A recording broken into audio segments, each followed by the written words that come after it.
اور آپ کو پتہ ہے رکوع کتنے باقی رہ گئے؟ 3۔ کتنے رہ گئے؟ 3۔ اس سے قبل کہ میں اپنے خلاصے کی طرف آؤں، الحمدللہ ثم الحمدللہ یہ قاری صاحب کا چوتھا یا 5واں مصلی ہے۔ اصل میں ہر چیز کی ایک خوبصورتی ہوتی ہے، آپ کو پتہ ہے ہر چیز کی ایک کیا ہوتا ہے؟ خوبصورتی ہوتی ہے۔ جو حافظ قرآن تراویح سنا رہا ہوتا ہے نا، وہ 24 سے 25 حالتوں میں گزر رہا ہوتا ہے۔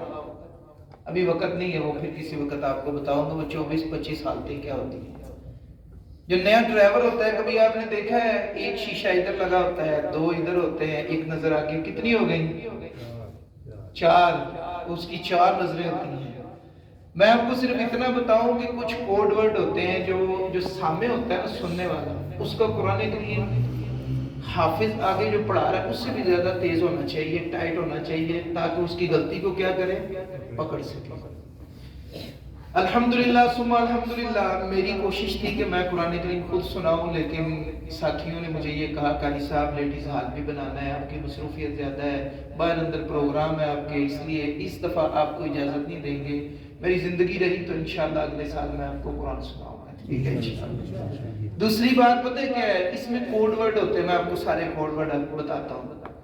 میں نے جب 22 پارے حفظ کیے تو میں ایک جگہ پہ قرآن سنانے چلا گیا، تو ادھر جو حاجی صاحب تھے نا، اللہ ان کو جوار رحمت میں جگہ عطا فرمائے، وہ ناراض تھے کہ 22 پارے حافظ کو سی بھیج دیتا ہے، وہ لیٹ انہوں نے بتایا تھا۔ اب وہ نا میرے سے خفا رہتے تھے، تو اب انہوں نے کرنا کیا، میں چھوٹا سا تھا، مجھے وہ پریشرائز بھی تھا، مجھے بہت زیادہ کنفیوز بھی ہو جاتا تھا۔ انہوں نے جیسے ہی میں نے کہنا نا غیر المغضوب علیہم ولا الضالین، تو ایسا ہم نے کہنا آمین، کیا کہنا؟ آمین، تو سارا مجھے بھول جانا کہ میں نے کہاں سے شروع کرنا تھے۔ اب پتہ ہے کہ ہمارے ہوتے ہیں کوڈ ورڈ، قاری صاحب کہیں سے انہوں نے آگے پیچھے کیا نا، میرا کام ہے پہلے کرنا، انہوں نے کیا کرنا، ان کو پتہ چل جانا ہے کہ میں نے کچھ گڑبڑ کی ہے۔ پھر اگر یہ نہیں سمجھتے پھر میں نے ان کو اشارہ دینا ہے، پھر نہیں سمجھتے میں نے غلطی نہیں بتانی، میں نے ان کو پچھلی آیت سے لگانا ہے، ٹھیک ہے؟ پھر انہوں نے اپنی غلطی صحیح کرنی۔ آپ کو بڑے قرآن یاد ہوگا، کچھ صورتیں بھی یاد ہوں گی، ہو سکتا ہے اللہ کا قرآن کہہ رہے کتاب متشابہہ، یہ متشابہ والی کتاب ہے، بڑے بڑے امام ہیں ان کی غلطیاں ہو جاتی، لیکن جب ایسے ہوگا نا ایک یہاں سے بولے گا، ایک یہاں سے بولے گا، ایک وہاں سے، ایک وہاں سے، یہ قرآن نہیں پھر پڑھا سکتے۔ پھر ایک دن آپ پڑھائیں، ایک دن میں پڑھاؤں، ایک دن وہ پڑھائے، ایک دن وہ پڑھائے، پھر دن مقرر کر لیتے ہیں۔ آپ میرے پہ اعتماد رکھیں، انشاءاللہ مجھے قرآن اچھا یاد ہے، لیکن آپ ایک اور بات بھی بتاتا چاہوں، اس کے باوجود میں نے اپنی جیب میں چھوٹا قرآن بھی رکھا، جہاں مجھے متشابہ ہوتا ہے نا میں اس کو کھول کے دیکھ لیا۔ حضرت زکوان رضی اللہ تعالیٰ نے ایک صحابی ہیں، اور نفلی نماز کے اندر نا اس طرح کھڑے ہو کے قرآن کریم لے کے نا ایسے پڑھا کرتے تھے، یہ حضرت عائشہ کے غلام بھی تھے، تو نبی اکرم صلی اللہ علیہ وسلم نے ان کو منع نہیں کیا، نفلی نماز میں ہم قرآن کریم ایسے کھول کر پڑھ بھی سکتے ہیں، تہجد کی نماز میں پڑھا کریں ایسے قرآن کریم کھول کے کھڑے ہو کے نا ایسے پڑھا کریں، ایسے کھڑے ہو کے ایسے اس کو دیکھ کے پڑھا کریں، اس کا بڑا اجر و ثواب ہے۔ تو آپ میرے پہ اعتماد رکھیں، انشاءاللہ میں قاری صاحب کی زبر زیر کی بھی غلطی نہیں جانے دوں گا، آپ سارے مجھ پہ اعتماد رکھیں، جزاک اللہ۔ یہ کافی آپ کا وقت جو ہے وہ اس معاملے میں گزر گیا ہے۔ اب میں آپ کو سیدھا اپنے مسائل پہ آتا ہوں، حالانکہ اس سے پہلے جو ہے وہ دوسرے مسائل بھی تھے۔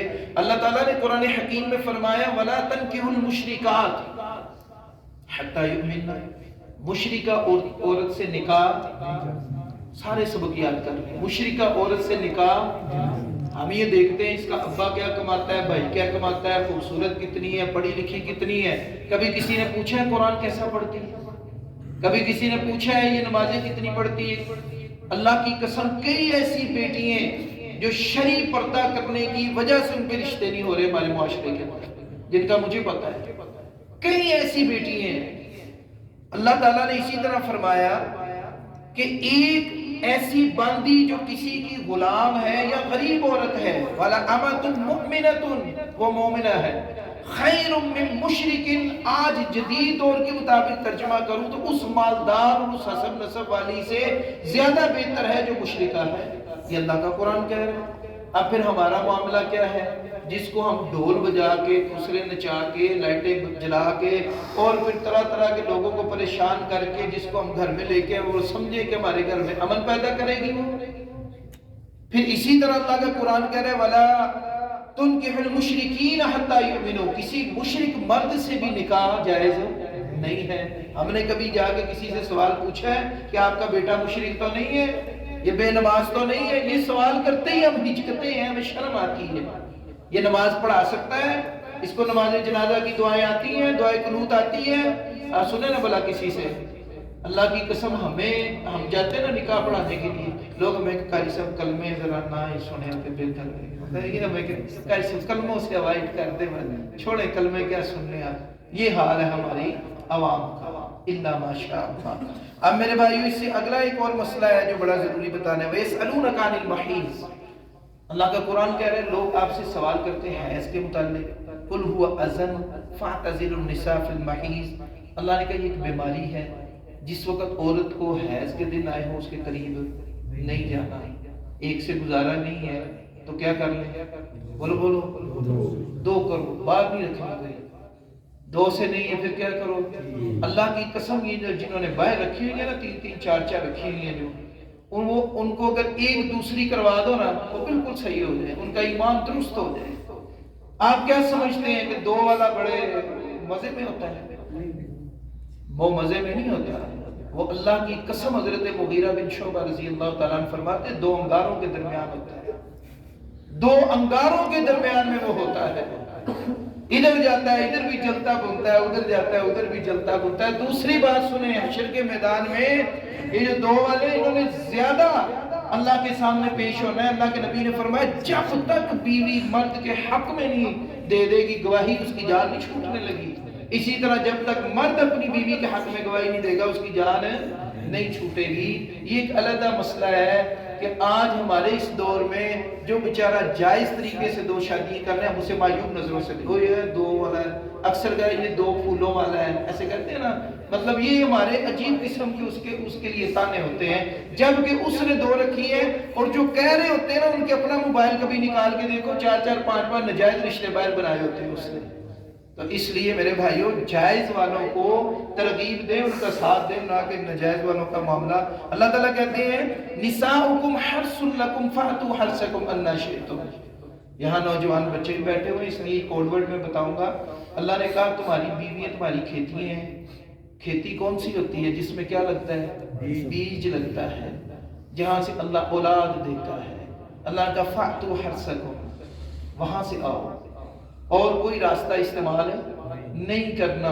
یہ جو یہود و نصارہ نے ہمارے نوجوانوں کے اندر یہ جو غلیظ قسم کی ویڈیوز دیکھ کے آج کل جو غلیظ قسم کی ہوس اور حرص کا شکار بن گئے جانوروں والے، یہ کام اللہ کو پسند نہیں ہے. یہ گناہ کبیرہ ہیں، یہ گناہ ہے، ان سے بچنا ہے.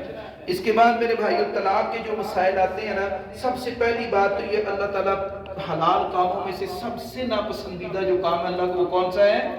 طلاق کا ہے. طلاق ایک اختلافی مسئلہ ہے. کئی ساتھی جب اس کو کھول کے بیان کروں گا تو شاید وہ میرے سے اختلاف رکھیں. یہی کہوں گا پہلی آیت جو اللہ رب العالمین نے طلاق کے حوالے سے بتائی، کہا الطلاق مرتان، طلاقیں کتنی ہیں؟ مرتان کس کو کہتے ہیں؟ دو. عربی والے ایسا بھی بیٹھے ہیں، مرتن ایک کو، مرتینی دو کو، تین کو، ثلاث. اب مجھے بتائیں ایک بندے نے اپنی بیوی کو ایک طلاق دی، باقی کتنی رہ گئی؟ حضرت عبداللہ ابن عباس رضی اللہ تعالیٰ عنہ فرماتے ہیں اللہ کے نبی صلی اللہ علیہ وسلم کے دور میں جو 3 طلاقیں اکٹھی دیتا تھا وہ کتنی شمار ہوتی تھی؟ آن کیمرہ چل رہا ہے. کتنی ہوتی تھی؟ ایک ہوتی تھی. باقی کتنی رہ گئی؟ اگر کوئی یہ کہے کہ میں نے ایک جگہ پہ کھڑے ہو کے 10 دفعہ طلاق دے دی، طلاق مرتان کو کہاں لے کے جاؤں پھر؟ اللہ کہہ رہے ہیں کتنی رہ گئی؟ میں کہوں میں نے 10 دے دی، اللہ کہتے ہیں نہیں کتنی رہ گئی؟ اللہ پھر بھی یہی کہہ رہے ہیں طلاق مرتان، کتنی رہ گئی؟ اب ہم نے قرآن پہ ہی رہنا ہے، حدیث میں جائیں گے اختلاف ہوگا. اللہ کہہ رہے ہیں کہ طلاقیں کتنی ہیں، مسئلہ حل ہو گیا نا. سمجھ آ گئی جی؟ کوئی ایک جگہ پہ ایک مجلس میں ایک وقت میں غصے میں کیسے بھی